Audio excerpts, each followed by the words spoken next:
Assalamualaikum warahmatullahi wabarakatuh. Hari ini kita akan belajar terkait perencanaan tebal pergerakan lentur. Yang kita pelajari adalah metode ASTO 1993 yang sekarang juga diadopsi oleh Indonesia dalam perencanaan struktur pergerakan lentur. Jadi yang perlu kita perhatikan dalam perencanaan pergerakan lentur atau tebal pergerakan lentur adalah bebannya. Ya, jadi beban dari perkerasan itu ya berbeda dengan beban kendaraan yang kita bebankan terhadap kapasitas jalan. Ya, jadi kalau kita bicara rekayasa lalu lintas berarti bebannya itu adalah volume kendaraan. Nah, ini juga sama volume kendaraan. Jadi untuk perkerasan lentur yang kita perhitungkan adalah volume kendaraan juga, namun perbedaannya untuk rekayasa lalu lintas itu volume kendaraan pada saat jam puncak ya atau pada saat maksimal atau maksimum. Sedangkan kalau beban pada struktur pergerakan lentur itu adalah beban kumulatif dari awal dia dibuka sampai akhir umur rencana. Jadi keseluruhan beban ya selama 24 jam selama sekian tahun. Ya. Nah, di sini disebutkan bahwa lalu lintas rencana adalah jumlah kendaraan ya yang perlu digarisbawahi adalah jumlah gandarnya yang diprediksi melintas selama umur perkerasan jalan tersebut. Jadi volume lalu lintas kita dapatkan, kemudian kita nanti akan membaginya terhadap jenis gandarnya. Nanti jenis-jenis gandar itu akan dibagi lagi berdasarkan beratnya gitu ya. Nah, sekarang jenis gandar atau sumbu kendaraan yang lebih sering kita kenal dengan sumbu kendaraan. Di sini ada 4. Yang pertama adalah sumbu tunggal roda tunggal atau gandar tunggal roda tunggal. Kemudian yang kedua adalah gandar tunggal roda ganda, ya, gandar ganda roda ganda. Yang terakhir adalah gandar tridem roda ganda. Kalau sumbu tunggal roda tunggal atau gandar tunggal roda tunggal kita sering lihat di kendaraan-kendaraan pribadi pada umumnya ya. Jadi kalau misalkan kita lihat ini adalah sumbunya, kemudian ini adalah beban P-nya. Nah, kalau kita lihat dari samping berarti dia hanya satu roda saja. Ini adalah gandar tunggal roda tunggal atau juga dulu sering disebut sumbu tunggal roda tunggal ya. Kemudian yang kedua adalah gandar tunggal roda ganda. Gandar tunggal roda ganda berarti apabila ini adalah sumbu kendaraan ya, ada nilai P di sini, maka dia memiliki 2 roda. Jadi kalau dilihat dari samping dia tetap memiliki 1 roda saja ya, namun kalau misalkan kita lihat dari depan atau dari belakang dia memiliki 2 roda. Nah, ini adalah gandar tunggal roda ganda atau sumbu tunggal roda ganda. Kemudian yang ketiga adalah gandar ganda roda ganda. Gandar ganda roda ganda kalau misalkan kita lihat hampir sama dengan gandar tunggal roda ganda ya. Jadi dia hampir mirip, hanya saja kalau misalkan kita lihat dari samping ya dia memiliki 2 roda seperti ini. Nah, ini adalah gandar ganda roda ganda atau sumbu ganda roda ganda. Kemudian yang terakhir adalah gandar tridem roda ganda. Ini juga kalau misalkan kita lihat dari depan atau dari belakang hampir mirip dengan gandar tunggal roda ganda ataupun gandar ganda roda ganda. Namun apabila kita lihat dari samping ya, ini P, maka dia memiliki 3 roda gitu ya, 3 roda. Ini adalah gandar tridem roda ganda atau sumbu tridem roda ganda. Nah, sumbu-sumbu tersebut ya, beban grup ganda tersebut ya nanti akan kita hitung faktor ekuivalennya. Faktor ekuivalen rumusnya di Asto itu adalah E sama dengan beban grup gandar dibagi dengan beban gandar, ya, dipangkatkan dengan nilai 4. Jadi E sama dengan beban grup gandar per beban gandar pangkat 4. Nah, beban gandar sendiri, ya, Austrot itu 1992 mendefinisikan atau memberikan beban 53 kN untuk gandar tunggal roda tunggal, 80 kN untuk gandar tunggal roda ganda, 135 kN untuk gandar double, ya, D ini adalah double, roda double, dan 18 kN untuk gandar tridem roda double. Jadi contohnya apabila kita memiliki mobil, ya, mobil pribadi, ya, dengan berat mungkin 200 kN, katakan di sini adalah dia memiliki konfigurasi 50%, maka tiap-tiap sumbu ini dia memiliki nilai E. Nah, menghitung nilai E-nya berarti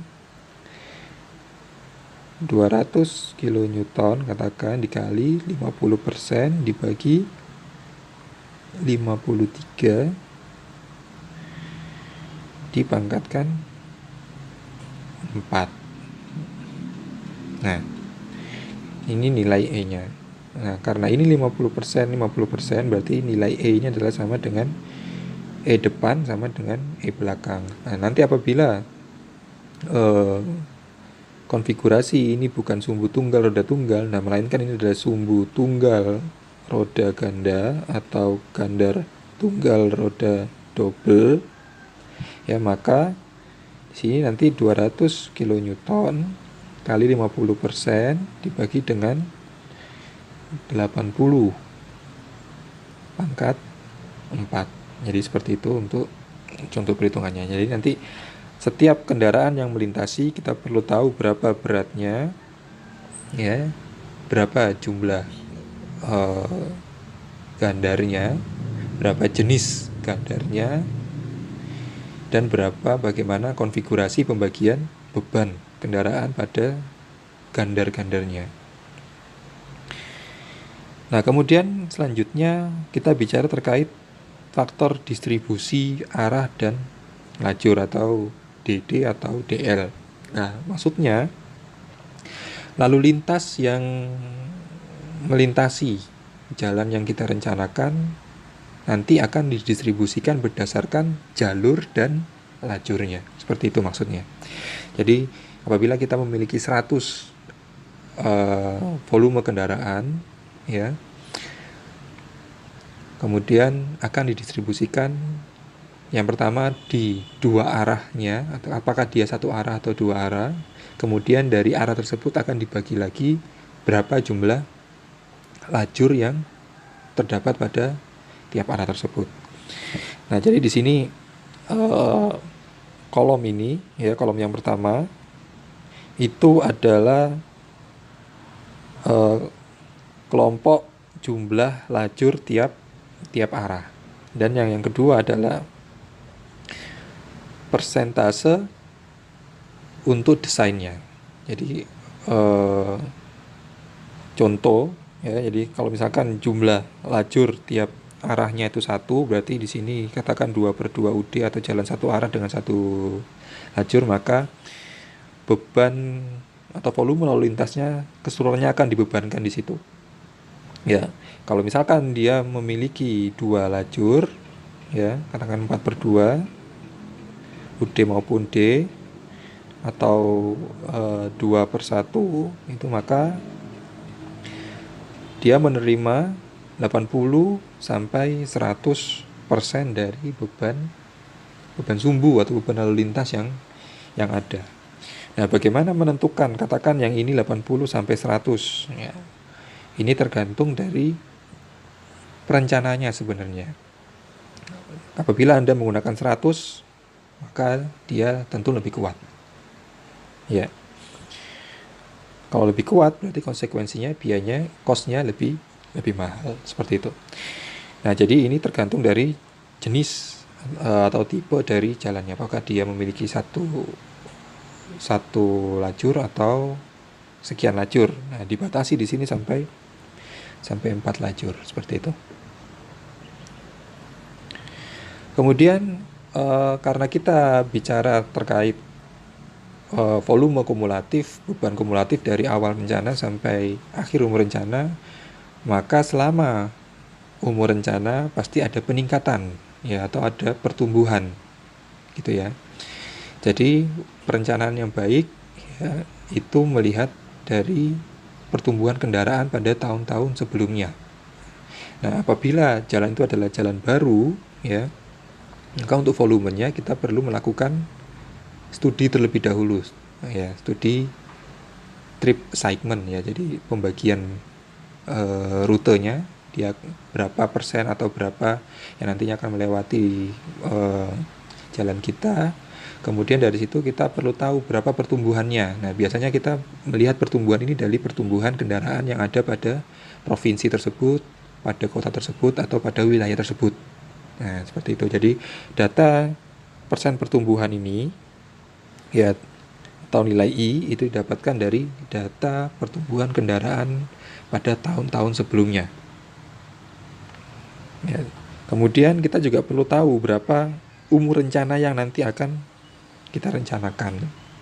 Katakan kalau 10 tahun ya, katakan kalau misalnya umur rencananya 10 tahun, kemudian persen pertumbuhannya adalah 4%, berarti untuk mencari nilai R adalah 1 plus 0,04 per pangkat 10 min 1 per I-nya 0,04. Nah, seperti itu. Ya, jadi pertumbuhan lalu lintas untuk kita hitung, kemudian umur rencananya kita tentukan, persen pertumbuhan lalu lintasnya kita lihat dari data-data perkembangan lalu lintas pada tahun-tahun sebelumnya di wilayah tersebut, di kota atau di provinsi, tergantung dari jalan kita nanti jalannya kelas apa. Maksudnya fungsinya dia, fungsionalnya atau wewenangnya dia di siapa, apakah nasional, apakah di provinsi, kabupaten, dan seterusnya. Kemudian ini adalah lalu lintas rencana total. Jadi ini adalah lalu lintas rencana total. Rumusnya ESAL ya, tahun ke N ya, ESAL tahun ke N sama dengan ESAL tahun ke 0, yaitu pembukaan. Kemudian dikalikan dengan R ya, faktor pertumbuhan tadi, kemudian adalah kemudian dikalikan lagi dengan faktor distribusi baik dari arah maupun dari lajurnya, seperti itu. Jadi katakan kita hitung nilai ESAL ya, nilai E ya, E tadi kita totalkan, jadi tahun ke 0 itu katakan 1000, kemudian nilai R-nya katakan 10, nilai D-nya dia 100% ya, kalau nilai DL-nya dia 100%, berarti nilai ESALN-nya sama dengan ini 1, berarti 1 berarti 10.000 ya. Jadi ini adalah lalu lintas rencana total. Jadi yang tahap pertama kita sudah dapatkan lalu lintas rencana total. Itu untuk menghitung beban kendaraan dari 0 sampai akhir umur rencana. Kemudian untuk menghitung tebalnya sendiri ya, ada beberapa parameter. Yang pertama ESALN tadi atau ESAL total yang sudah kita dapatkan. Kemudian yang kedua adalah indeks kemampuan pelayanan pada akhir umur rencana. Kemudian indeks kemampuan pelayanan pada awal umur rencana. Kemudian kehilangan kemampuan pelayanan atau delta PSI-nya. Kemudian reliabilitas. Nah, jadi R ini bukan faktor pertumbuhan ya. Kalau misalnya kita sudah mau menghitung tebal perkerasannya, R itu adalah reliabilitas, bukan R faktor pertumbuhan lagi. Kemudian ada deviasi standar normal ZR, deviasi standar keseluruhan SO, modulus resilient, ini berkaitannya dengan material ya, dari materialnya. Koefisien lapisan juga tergantung dari material. Koefisien drainase atau koefisien modifikasi lapisan juga tergantung dari material dan curah hujan. Jadi ada sekitar 10 parameter yang kita gunakan dalam perencanaan perkerasan lentur. Nah, kemampuan pelayanan ya kita bicara terkait kemampuan pelayanan. Di sini adalah kemampuan pelayanan indeks permukaan sumbu Y, dan sumbu X adalah waktu atau masa dari 0 sampai akhir umur layanan. Jadi katakan saat kita merencanakan ya, itu kondisinya masih bagus. Ya, kondisinya masih bagus berarti dia di IP0. Nah, saat berjalannya waktu ya, dan waktu, maka dia akan mengalami penurunan. Ya, mengalami penurunan pada waktu tertentu dia mencapai nilai IPT atau pelayanan akhir. Maka apabila dia sudah mencapai nilai ini, maka perlu dilakukan peningkatan pelayanan ya. Cara satunya adalah overlay, jadi mengembalikan nilai IP ini ke nilai IP yang sudah ada di bawah ini kembali menjadi nilai IP0. Jika dia kembali lagi di atas, kemudian dia akan, karena ada beban kendaraan selama umur pelayanan, maka dia juga mengalami penurunan. Jadi yang dimaksud kemampuan pelayanan itu seperti itu. Nah, delta ini adalah delta IP atau IP0 dikurangi IPT, seperti itu. Kemudian pelayanan ya. Di sini ada kategorinya, skala PSI-nya. Jadi semakin tinggi itu semakin bagus ya. Ada sangat buruk, sedang, baik, dan sangat baik. Nah, untuk perkerasan perkerasan lentur, nilai PSI bisa kita hitung dengan rumus ini ya, atau Anda bisa menentukan dengan persamaan dari sini, di mana PSI ada sama dengan 5,03 dikurangi 1,9 log dari 1 plus SV. SV adalah slope variance, rata-rata yang memanjang, dikurangi 1,38 RD kuadrat. RD adalah kedalaman alur dalam inci, ya, dua lintasan roda diukur dengan straight edge 1,2 meter, dikurangi 0,01 C plus P pangkat setengah C adalah panjang retak utama dalam feet per luas 1000 feet square. P-nya adalah tambahan aspal dalam feet square per luas 100 feet square. Nah, jadi untuk menentukan PSI-nya seperti ini.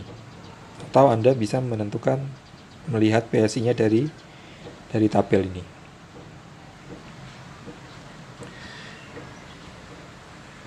Nah, kemudian kemampuan pelayanan bisa kita sederhanakan.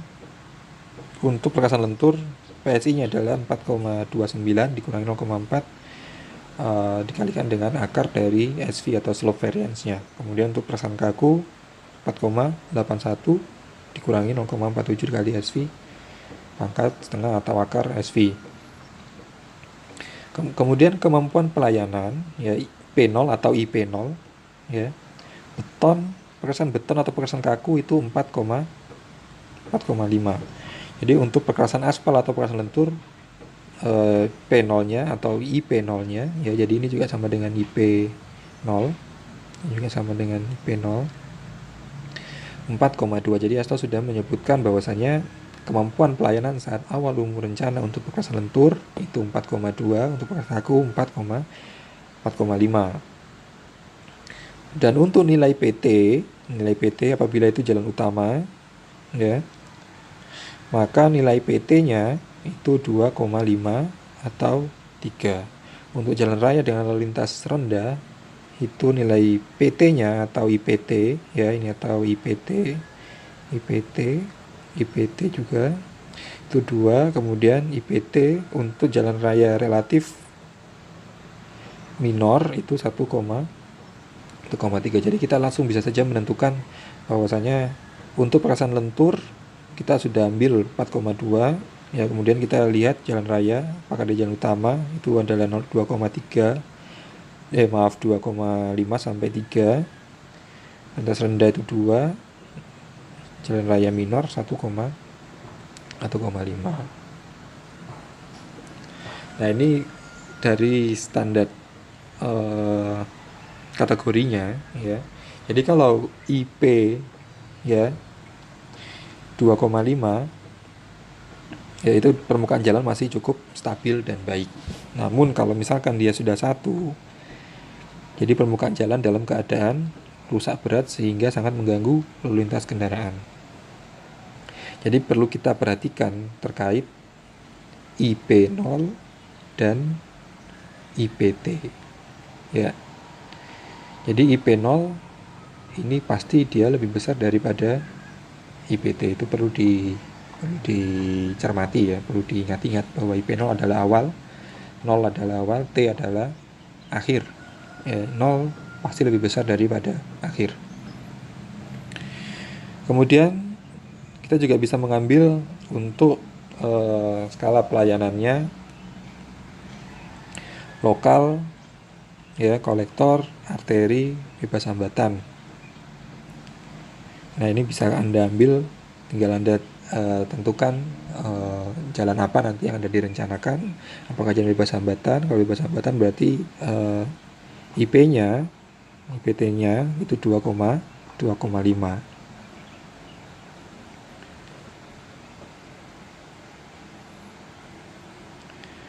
Kemudian IP0 berdasarkan jenis lapis perkerasan ya.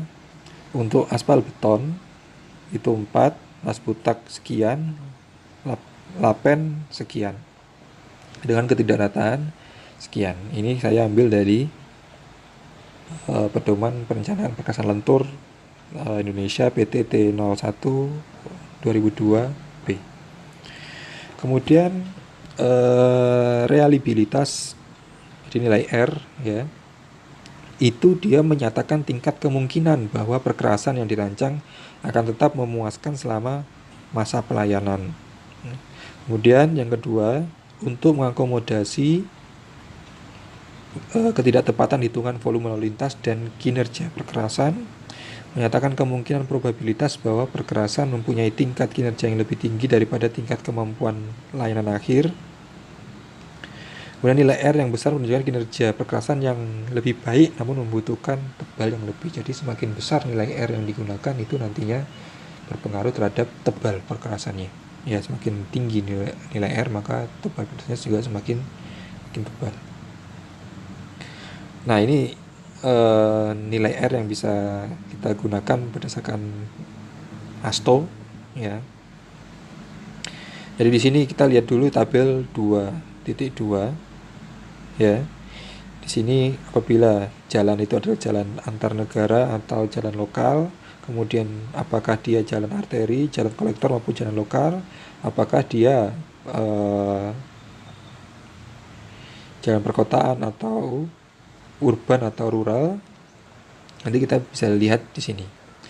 Dari nilai-nilai yang sudah dipilih, kemudian kita cocokkan dengan nilai ZR-nya, ya nilai ZR-nya, standar deviasi normalnya atau nilai ZR-nya. Jadi nilai R kita tentukan berdasarkan jenis jalannya, kemudian nilai ZR kita tentukan berdasarkan nilai R. Kemudian ada namanya faktor reliabilitas. Faktor reliabilitas nilai FR sama dengan 10 pangkat minus ZR dikalikan dengan S0. ZR adalah standar normal deviasi dan S0 adalah deviasi standar keseluruhan. Nah, untuk standar deviasi standar keseluruhan, ASTO menyarankan bahwasanya untuk perkerasan lentur diambil 0,5 ya, dan 0,35 itu untuk perkerasan kaku. Dan di mana 0,45 dan 0,35 ini adalah nilai tengah dari rentan nilai SO yang diberikan di ASTO. Jadi untuk perkerasan lentur 0,4 sampai 0,5 Anda bisa ambil ASTO menyarankan 0,45. S0 untuk perkerasan kaku itu adalah 0,3 sampai 0,4, ASTO menyarankan 0,35. Kemudian koefisien lapisan ya menyatakan hubungan empiris antara nilai SN atau angka struktur atau structural number untuk suatu struktur perkerasan dengan tebal perkerasan yang menyatakan kemampuan relatif dari suatu material agar berfungsi sebagai satu komponen struktural dari perkerasannya. Ya, jadi koefisien lapisan itu nanti dia tergantung dari jenis lapisannya. Dia terdiri dari apa? Kemudian melihat juga kekuatannya. Yang paling gampang adalah berapa CBR-nya, gitu ya. Jadi untuk lapisan katakan subgrade,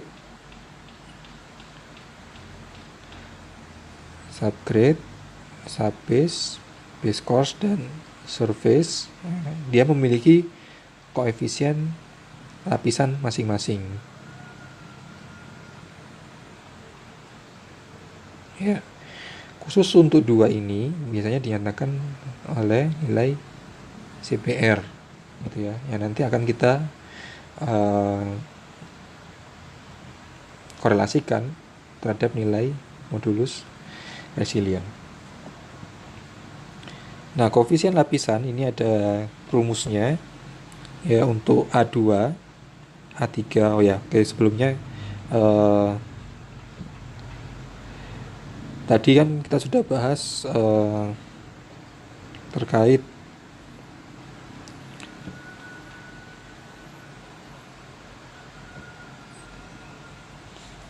apabila ada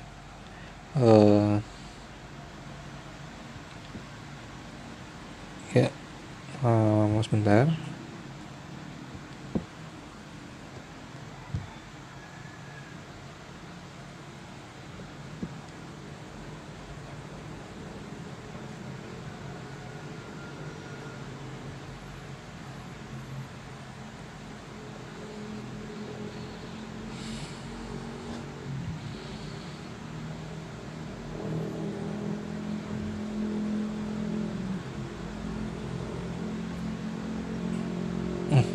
Maaf.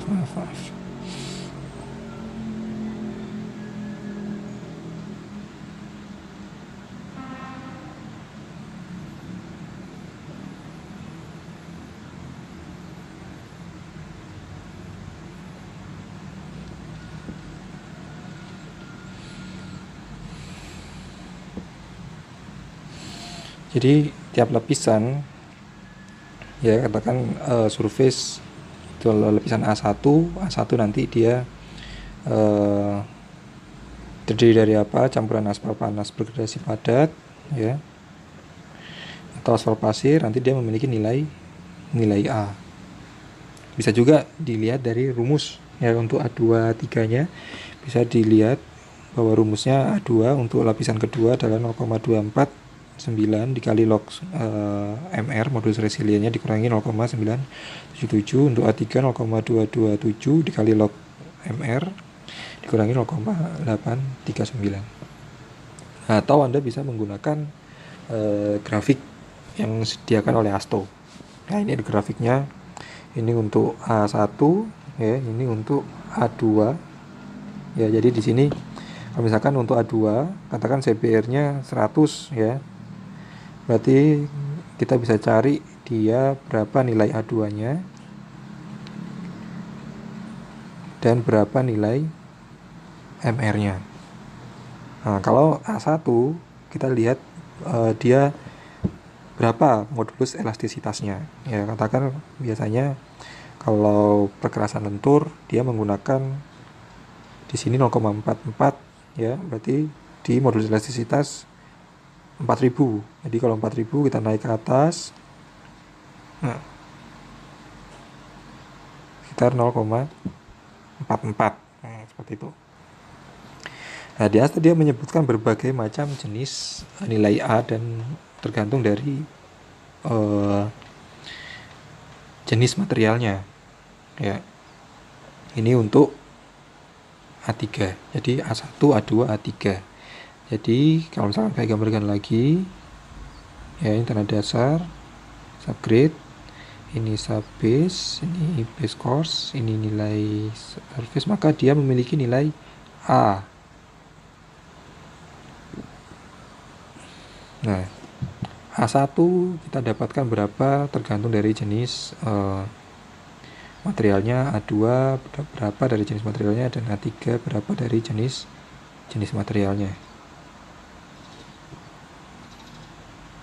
Nah, ini adalah jenis-jenisnya apabila untuk aspal trade base, ya, untuk A2. Kemudian untuk CTB, ya, untuk A2 bisa menggunakan CTB. Ini adalah istilahnya monogramnya, ya. Jadi bisa menggunakan monogram ini. Kemudian terkait kualitas drainase. Jadi perkerasan yang baik adalah perkerasan yang cepat mengalirkan air apabila hujan.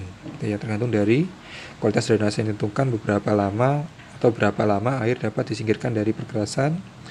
Kemudian tergantung dari yang kedua, hari efektif hujan selama setahun yang menyebabkan komponen struktur perkerasan menjadi mendekati jenuh air yang bergantung pada hujan rata-rata tahunan dan kondisi drainase.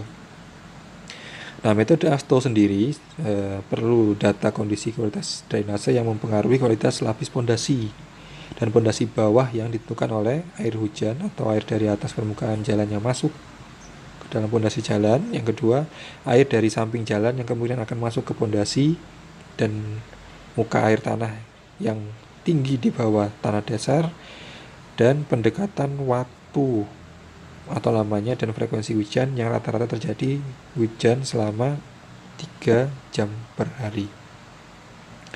Nah, kualitas drainase menurut ASTO dia akan sangat baik, ya, apabila dia menghilangkan atau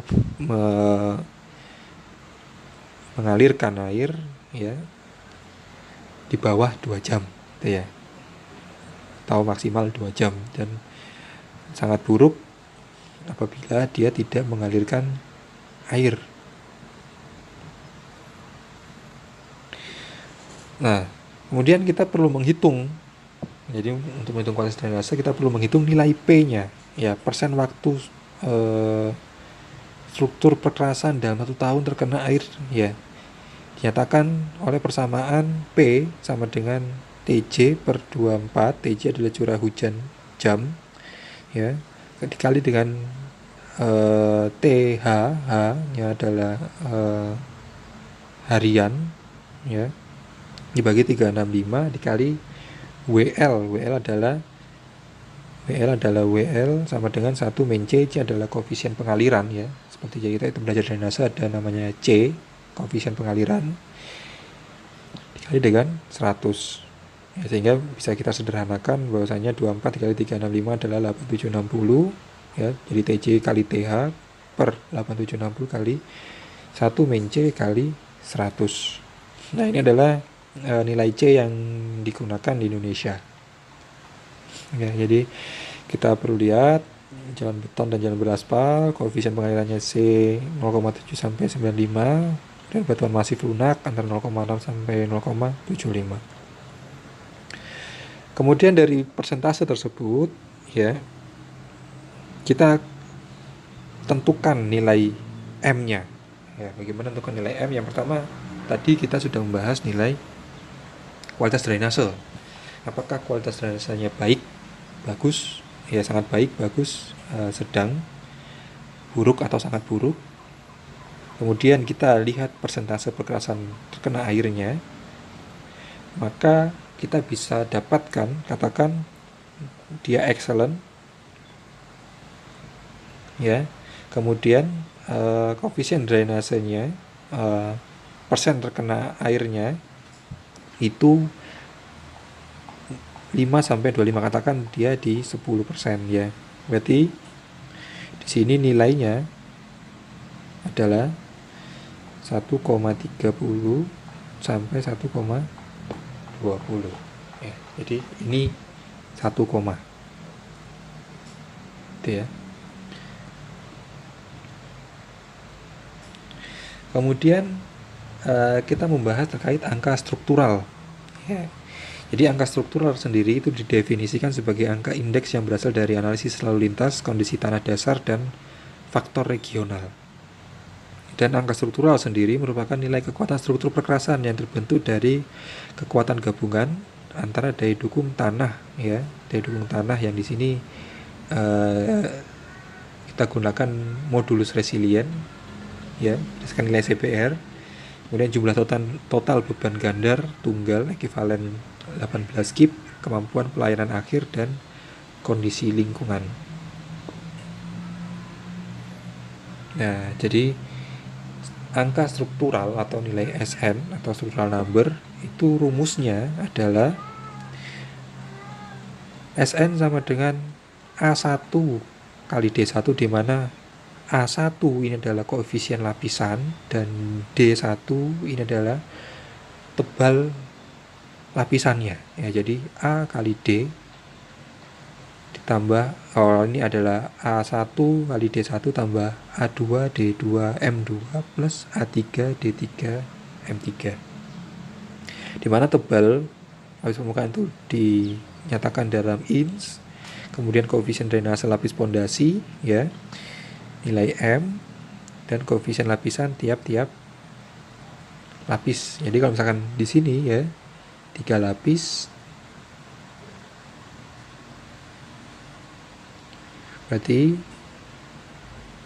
ini ada nilai A1 dan di sini ada D1, sini A2 dan D2, sini A3 dan D3, di mana SN itu adalah angka keseluruhan. Ya, sini ada A2 dan M2, A3 dan M3. Nah, ini tadi sudah saya jelaskan bahwasanya saat kita merencanakan ya, ini kan ada 3 nilai D, sedangkan yang kita tahu ya, yang diketahui adalah nilai A dan nilai M gitu ya. Jadi nilai A dan nilai M. Jadi yang kita ketahui adalah nilai A ya, A1, A2, A3, dan nilai M2, M3. Sementara yang ditanya adalah SN, D1, D2, dan D3. Nah, bagaimana untuk mendapatkan nilai SN, D1, D2, D3? Maka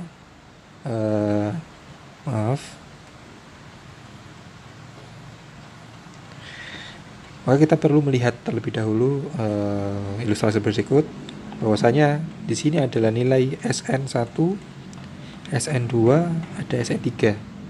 Di mana SN1 itu adalah nilai A dikali A1 kali D1 gitu ya. Maksudnya nilai SN ini hanya tebal ini saja ya, tebal D1 saja.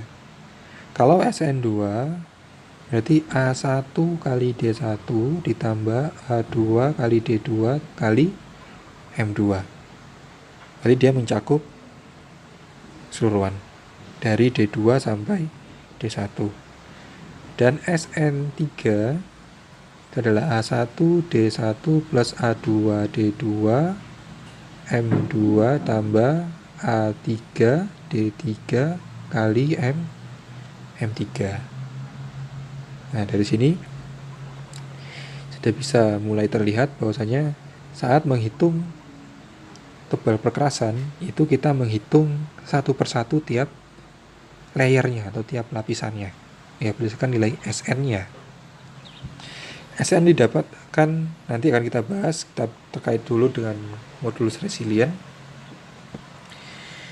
Jadi nilai SN kita keep dulu ini, kemudian kita ganti terlebih dahulu ke modulus resilient. Modulus resilient sendiri merupakan kemampuan ya tanah atau lapis pondasi granuler dalam menahan deformasi akibat beban berulang. Jadi di sini kata kuncinya adalah kemampuan tanah atau lapis pondasi granular. Ya. Jadi nilai MR itu hanya ada pada lapis pondasi, bukan lapis permukaan. Ya, kalau permukaan tadi kita bahas bahwasanya dipengaruhi oleh modulus elastisitas. Ya. Kalau nilai MR dia merupakan kemampuan tanah atau lapis pondasi granular menahan beban berulang. Nah, terdapat pendekatan ya. Pendekatan yang pertama adalah menggunakan uji MR ya. Jadi ada ujinya sendiri untuk MR. Kemudian hubungan CPR dan MR yang tadi sudah kita bahas, pendekatan hubungan nilai R dan MR, pendekatan hasil uji plat beban dan uji defleksi. Jadi yang sering digunakan itu adalah yang kedua ini, pendekatan hubungan terhadap nilai CPR dan MR, karena nilai CPR itu paling gampang dilaksanakan ya. Apabila itu jalan baru, maka nilai CPR bisa kita gunakan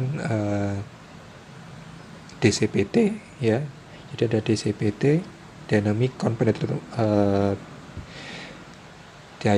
Compenetrometer Test ya. Nanti ada korelasinya terhadap CPR. Dari CPR nanti kita bisa dapatkan nilai MR. Ini yang paling sering kita gunakan. Ini tadi sudah saya bahas ya terkait korelasi antara nilai CPR dan nilai MR. Di sini adalah kaitannya terkait nilai R ya.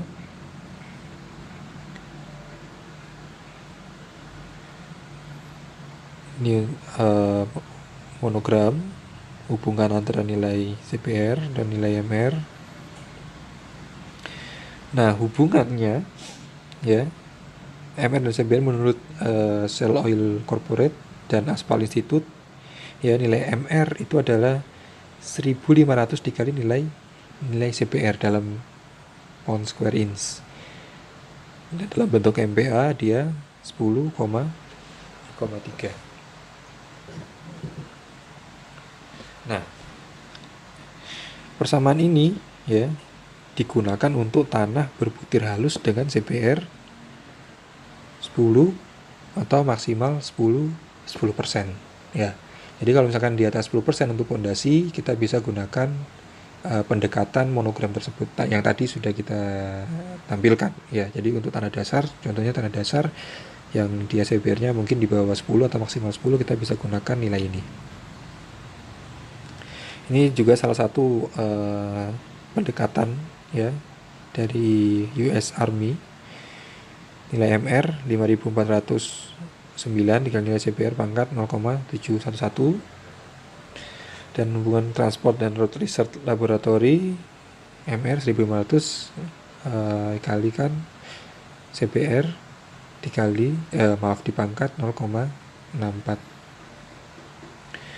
Nah, sekarang perancangan struktur perkasan lentur atau desain struktur perkasan lentur.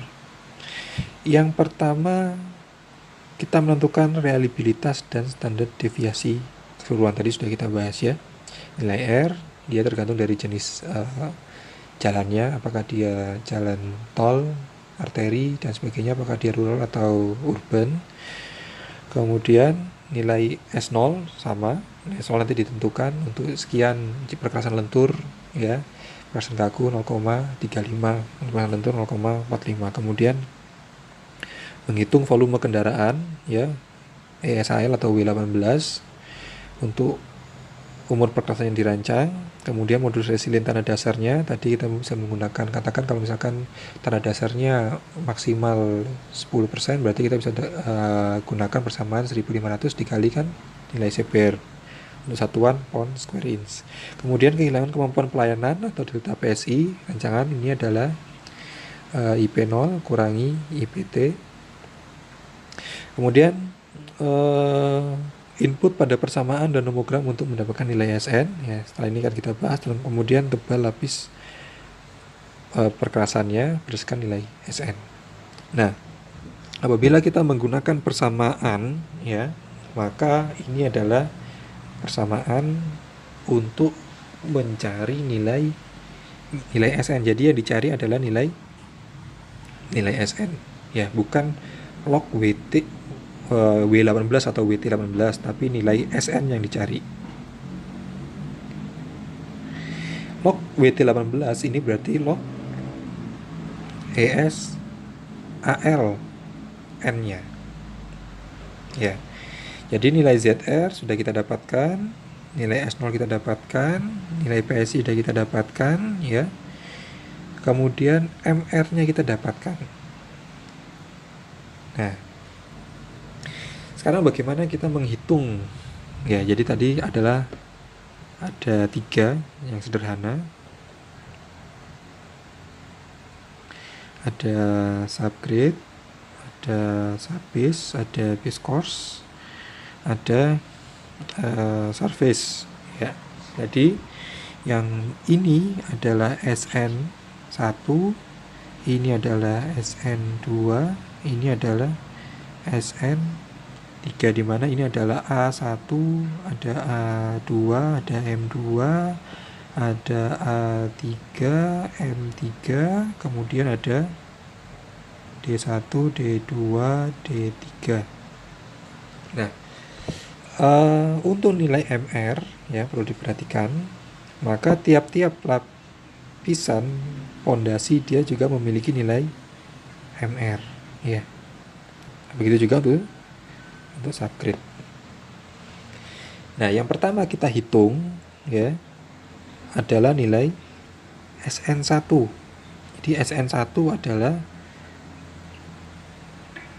A1 kali D1. Ya, A1 kali D1. Nah, SN ini, ya, di mana dia diletakkan? Dia diletakkan di atas D2 atau di atas base course. Berarti yang mendukung D1 atau surface course, ya, adalah base course. Ya, adalah base course. Berarti saat kita menghitung nilai SN ini, ya, nilai SN ini, maka MR yang digunakan adalah MR yang ada di bawahnya. Ya, jadi untuk menghitung nilai SN ini gunakan MR base course. Ya, jadi MS base course kita masukkan di sini, ya, katakan CBR-nya berapa, kita korelasikan dengan nomogram, dapatkan nilai MR-nya. Kemudian kita masukkan ke dalam persamaan ini, ya. Kemudian kita rubah-rubah. Nah, ini adalah try and error.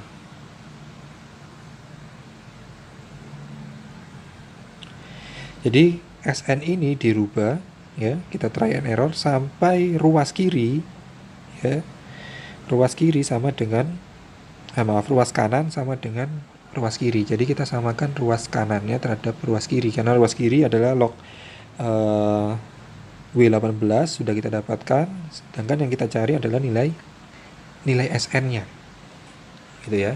Sehingga dari sini nanti kita bisa dapatkan nilai SN dengan SN1, ya, dengan menggunakan MR dari lapisan yang mendukung, berarti lapisan yang ada di bawahnya.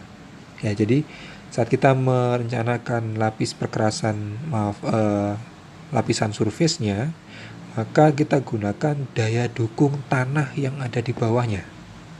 Ya, jadi yang ada di bawahnya berarti base course-nya. Oke. Kemudian yang kedua kita menghitung nilai SN2. Nah, SN2 itu rumusnya adalah A1 D1 plus A2 D2 kali M2. Ya, jadi apabila SN ini sudah kita dapatkan, berarti kita dapatkan D1 sama dengan SN1 per A1. Ya. Nah, begitu juga untuk SN2. Ya. SN2 dicari dengan menggunakan MR dari subbase.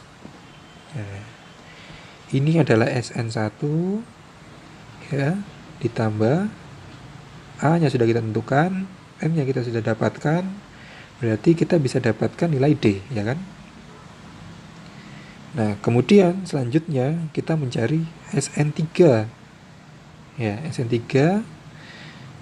berarti dia menggunakan MR dari subgrade. Ya, berarti A1, D1 tambah A2, D2, M2 ditambah A3, D3, M3. Ya, sehingga kita dapatkan nilai SN dengan cara trial and error. Log WT-nya sudah kita dapatkan, ya. MR-nya kita masukkan, kita trial and error nilai SN-nya sehingga kita bisa dapatkan nilai SN3. Ya. Ini adalah SN2 ditambah A3, D3, M3 sehingga kita bisa dapatkan D3-nya.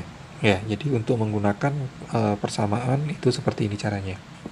Jadi menyamakan ruas kanan dan ruas kiri, kemudian nilai MR yang digunakan itu adalah nilai MR yang ada di bawahnya atau lapisan pendukung dari lapisan yang akan kita cari tebalnya. Dan nilai A itu adalah nilai yang melekat pada lapisan yang kita cari. Gitu ya.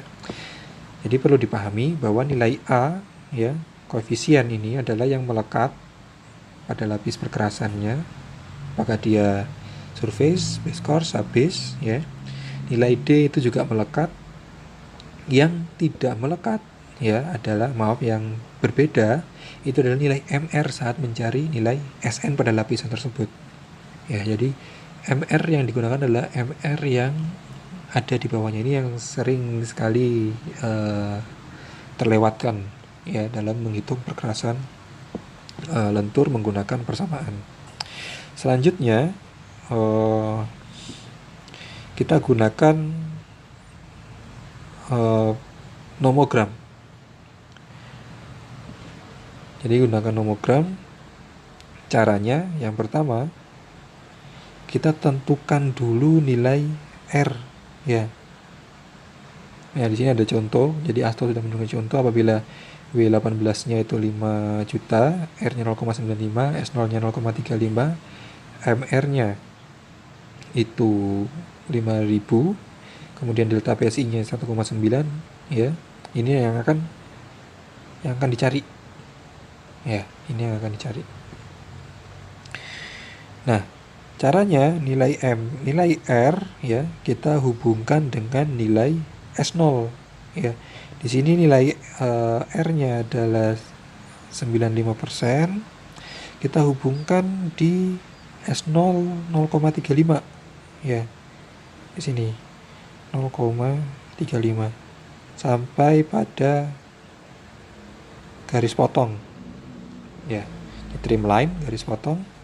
Jadi apabila garis sudah sampai di sini, kemudian kita hubungkan pada nilai ESAL-nya atau W18-nya. Di sini W18 5 juta, di sini 5,0, ya, juta. Jadi kita hubungkan, ya. Kemudian kita lihat modulus resiliennya, lapisan yang ada di bawahnya, ya. Jadi modulus resilien ini adalah modulus resilien yang ada pada lapisan yang mendukung lapisan yang akan kita cari ini, ya. Kemudian dari garis streamline ini kita hubungkan sampai ketemu pada garis pada grafik yang ada di sebelah kanan. Nah, setelah ketemu di titik ini, ya, maka kita perlu melihat grafik yang ada di dalam tabel. Nah, kemudian kita lihat nilai delta PSI-nya. Nah, ini datang dari IP0 dikurangi IPT. Delta PSI-nya 1,9, ya, berada di sini. Kalau sini 2 berarti ada sedikit di sini. Hingga kita tarik garis, ketemu titik 1,9, kemudian ditarik garis ke bawah. Dapatlah nilai 5. Nah, ini adalah contoh ya, jadi cara bagaimana kita merencanakan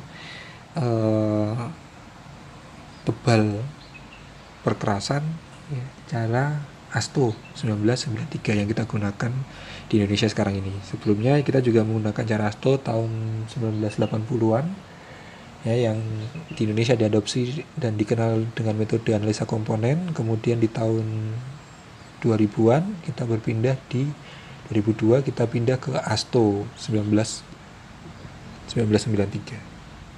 Ya, mungkin sampai sini dulu pertemuan kita dalam perencanaan perkerasan lentur. Nanti selanjutnya kita membahas bagaimana contoh soalnya ya terkait merencanakan perkerasan lentur. Ya, saya akhiri. Terima kasih. Assalamualaikum warahmatullahi wabarakatuh.